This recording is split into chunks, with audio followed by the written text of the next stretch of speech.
In the mid-5th century before Christ, one man stood at the center of the Greek world.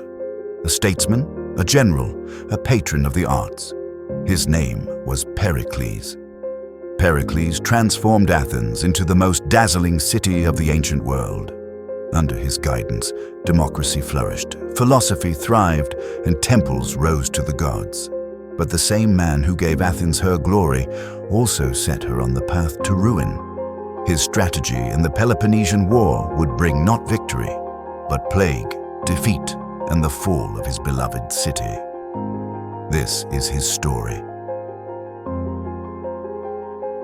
Pericles was born around 490 BCE into privilege. His father, Xanthippus, was a hero of the Persian Wars. His mother, Agariste, descended from one of Athens' most powerful aristocratic families. Pericles inherited not only wealth, but also a pedigree. He was educated in music, philosophy, and rhetoric. Pericles studied under the philosopher Anaxagoras, who taught him reason and restraint. Anaxagoras urged him to look beyond superstition, to see order in the universe, and to apply logic in politics. From an early age, Pericles carried himself with dignity, avoiding laughter in public, speaking rarely, but with precision. He became known as the Olympian, distant, commanding in his speech, almost godlike. By 461, Athens was changing. The city's democracy had grown stronger, but there was still one institution standing in the way, the Areopagus, an ancient council made up of Athens' aristocrats.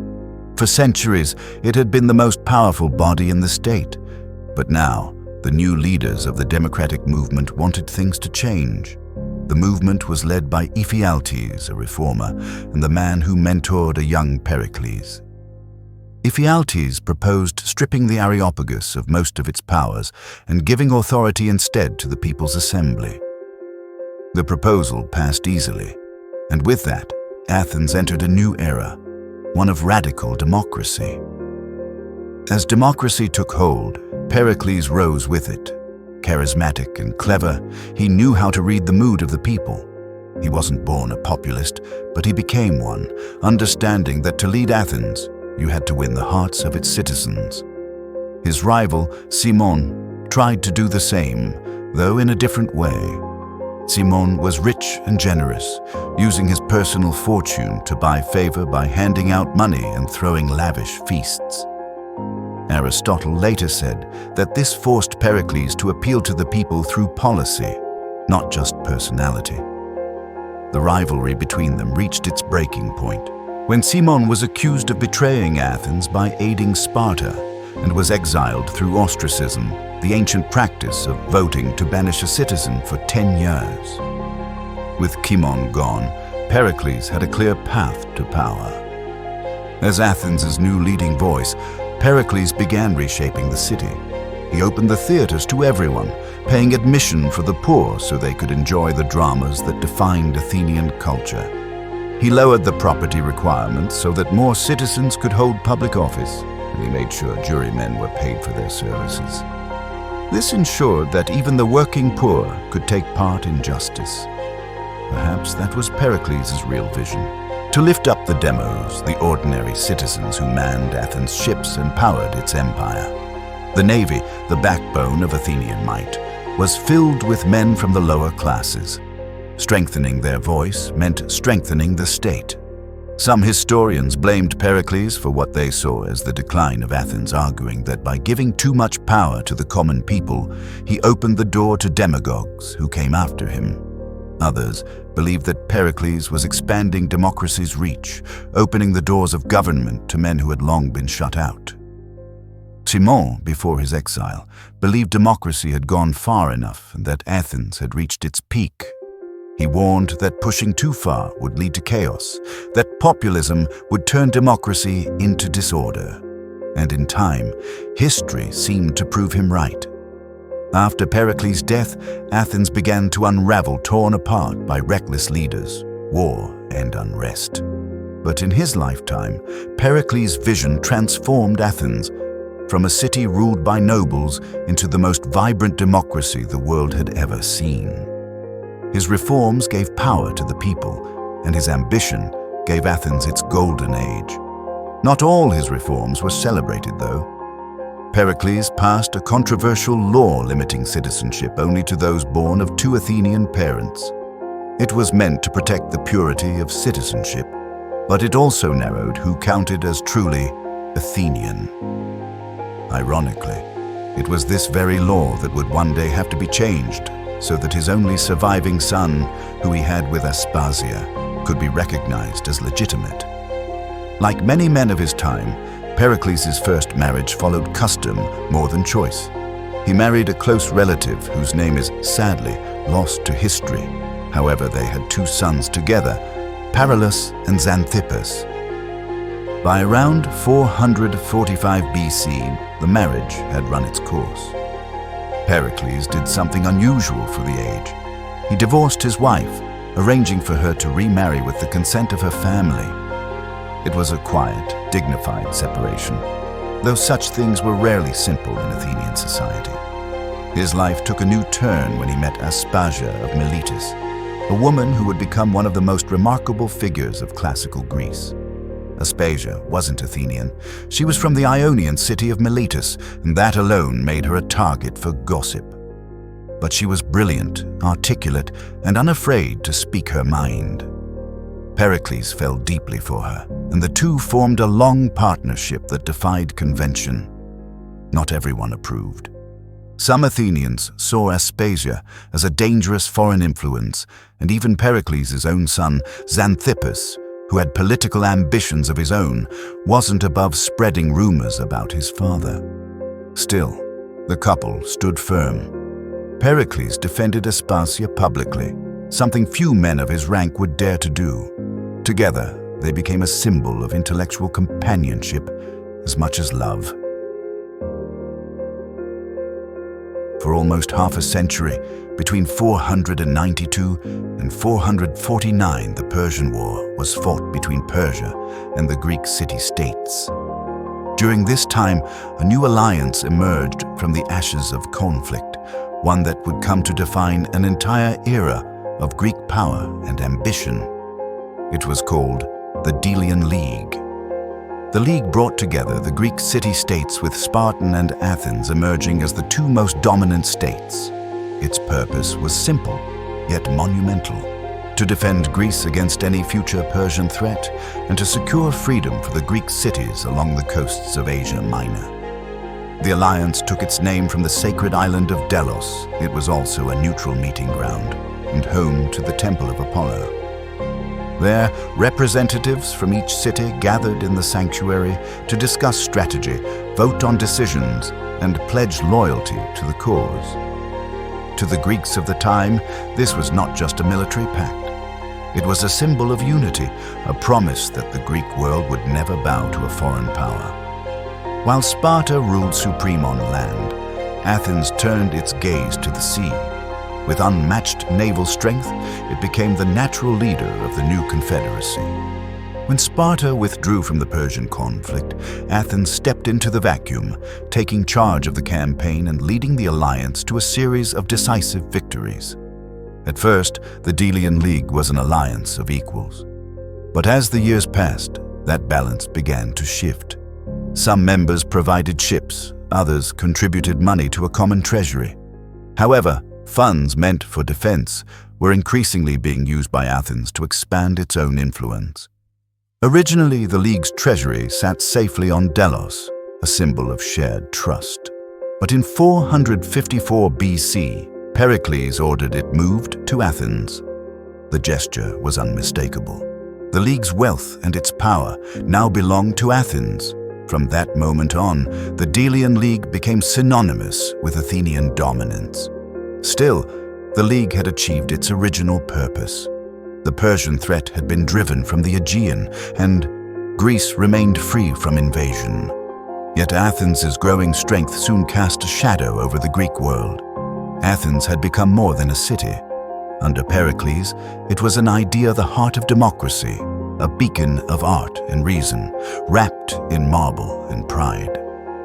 Athens' so-called allies saw their tribute turn to taxes that were used to build the Parthenon and other Athenian construction projects.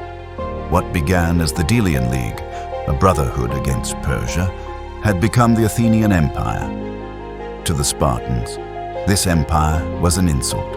They looked upon Athens' walls and saw arrogance, and in Pericles, they saw danger, a man who believed Athens' destiny lay in ruling all of Greece. It was this unease that led to the Peloponnesian War. The spark of war came not from Athens or Sparta directly, but from their allies, the smaller states drawn into the orbit of giants. In 433 BC, a dispute between Corinth, a Spartan ally, and Corcyra, an Athenian ally, escalated into bloodshed. When Athens imposed sanctions on Megara, another Spartan ally, cutting them off from Athenian markets, it was the final insult. Trade strangled, pride wounded, the Peloponnesian League demanded war. Pericles warned his people. He knew Sparta's strength lay on land, and Athens at sea. He urged caution, defense, endurance. We must wait, he told them, for our enemies to grow weary. But beneath his calm words, ambition stirred. Athens would not bow, not to Sparta, not to anyone. In 431 BC, Sparta marched into Attica. The olive fields burned. The war that would consume a generation, the Peloponnesian War, had begun. Greece was no longer the united victor of Marathon. It was a world at war with itself. And at the heart of it all stood Pericles, the man whose vision of greatness led Athens to its golden age and to its ruin. When the war came, Pericles did not tremble. He had foreseen this moment and planned for it. His strategy was bold, even brilliant. "We are an island," he declared, "though on land." He ordered the people of Attica to abandon their farms and homes and take refuge behind Athens' mighty long walls, a corridor of stone that connected the city to its harbor at Piraeus. There, behind the walls, they would endure. Their navy would strike where Sparta could not reach. But in saving Athens from the sword, Pericles invited another enemy inside, one he could not foresee nor could he command. It began in 430 BC, a sickness from the sea, carried on the ships that brought grain and trade. Within weeks, the city became a furnace of disease. Thucydides, who lived through it, wrote, "Men died like flies. The bodies of the dead lay one upon another. Order collapsed. Law, religion, mercy, all withered in the heat. The people blamed Pericles, the man who had trapped them within their shining walls." Tragedy came during the Great Plague of Athens. Pericles himself lost nearly everyone he loved, his sister and both his legitimate sons, from his first wife, Paralus and Xanthippus. The losses devastated him. Toward the end of his life, the people of Athens made an extraordinary gesture. They changed the very citizenship law that Pericles himself had written years before, allowing his son with Aspasia, Pericles the Younger, to be recognized as a full citizen and rightful heir. It was a rare moment of compassion for a man who had given his city everything. In 429 BC, the plague claimed Pericles himself. The man who had built the Parthenon, who had filled the city with poets and philosophers and gave the world a democracy unlike any other, died not on the battlefield, but in silence, one more victim of the chaos he could not control. The man who had promised that Athens could not lose the war was gone. His strategy remained, but his steady hand was lost. With Pericles gone, Athens lost its compass. The careful strategy he designed, patience, defense, and reason, gave way to recklessness. New leaders rose, eager for glory, blind to consequence. The war dragged on for 27 years, turning Athens into a city of shifting fortunes, betrayals, and bloodshed. Although Athens still glittered with its art, its rhetoric, and its proud democracy, something essential had broken. The ideals of the Golden Age had drowned in the same fever that took its greatest sun. After Pericles' death, Athens fell to leaders of passion and ambition. Cleon urged aggression. Alcibiades dreamed of empire abroad. In 415 BCE, Athens launched its Sicilian expedition, seeking to conquer Syracuse. The campaign ended in disaster, with an entire fleet lost and thousands dead or enslaved. It was the greatest blow Athens had ever suffered, and a decision Pericles himself would never have supported. With Athens weakened, Sparta pressed the attack. In 405 BCE, at Aegospotami, Athens' fleet was annihilated. Starvation set in. The city surrendered in 404. Sparta tore down the long walls, and Athens' proud democracy was replaced with an oligarchy, and the empire Pericles had built was no more. When the Peloponnesian War ended in 404 BC, Athens, once the beacon of Greece, lay in ruin. Its navy destroyed, its walls torn down, its treasury empty. The proud democracy that Pericles had built was replaced by an oligarchy under Spartan rule. The dream of Athenian greatness was gone. Across the Greek world, exhaustion hung like smoke after battle. Sparta, victorious yet brutal, could not hold what it had conquered. The unity of Greece was gone, replaced by endless wars between jealous city-states. In the century that followed, the Greek world became a graveyard of rival ambitions. Sparta weakened itself through tyranny. Thebes rose and fell. Athens clawed back fragments of its influence, but never again its empire. For a generation, Greece was a chorus of fading voices, each proclaiming supremacy, none able to lead. And in the north, a new power watched and waited. While the southern cities warred, Macedonia, a kingdom once dismissed as barbaric, grew stronger under a cunning monarch, Philip II. He studied the Greeks, their politics, their tactics, their flaws. He saw that what they lacked was unity and discipline. Philip transformed a scattered people into a military machine. His army marched with precision, wielding the deadly sarissa, a spear twice the length of any used in Greece. He trained his men not as citizens of a city, but as servants of a nation. By diplomacy, bribery, and force, Philip bent Greece to his will. In 338 BC at Chaeronea, his armies crushed the combined forces of Athens and Thebes. Greece, once a world of free cities, bowed to Macedon. When Philip was assassinated 2 years later, his 20-year-old son Alexander inherited more than a kingdom. He inherited a vision. Trained by Aristotle, hardened by war, Alexander carried within him both the intellect of Athens and the discipline of Sparta. In 334 BC, he crossed into Asia. Within a decade, he would conquer the Persian Empire, march to India, and spread Greek language, art, and thought farther than Pericles could have dreamed. The empire that Athens had imagined, Alexander made real. The Peloponnesian War had destroyed Greece's independence, but not its ideas. From the ashes of Athens rose a new world, one where Greek philosophy, science, and art blended with the cultures of Asia and Egypt. It was the birth of the Hellenistic age, the true heir to Pericles' dream. The fall of Athens ended an era, but it also began a new one. Pericles' city was gone, yet its spirit lived on in the mind of Aristotle, in the conquests of Alexander, and in every civilization that would rise upon the ruins of Greece. The Greek world had fallen, but the civilization Pericles had built would never fade. Perhaps he said it best when he said, "The admiration of the present and succeeding ages will be ours."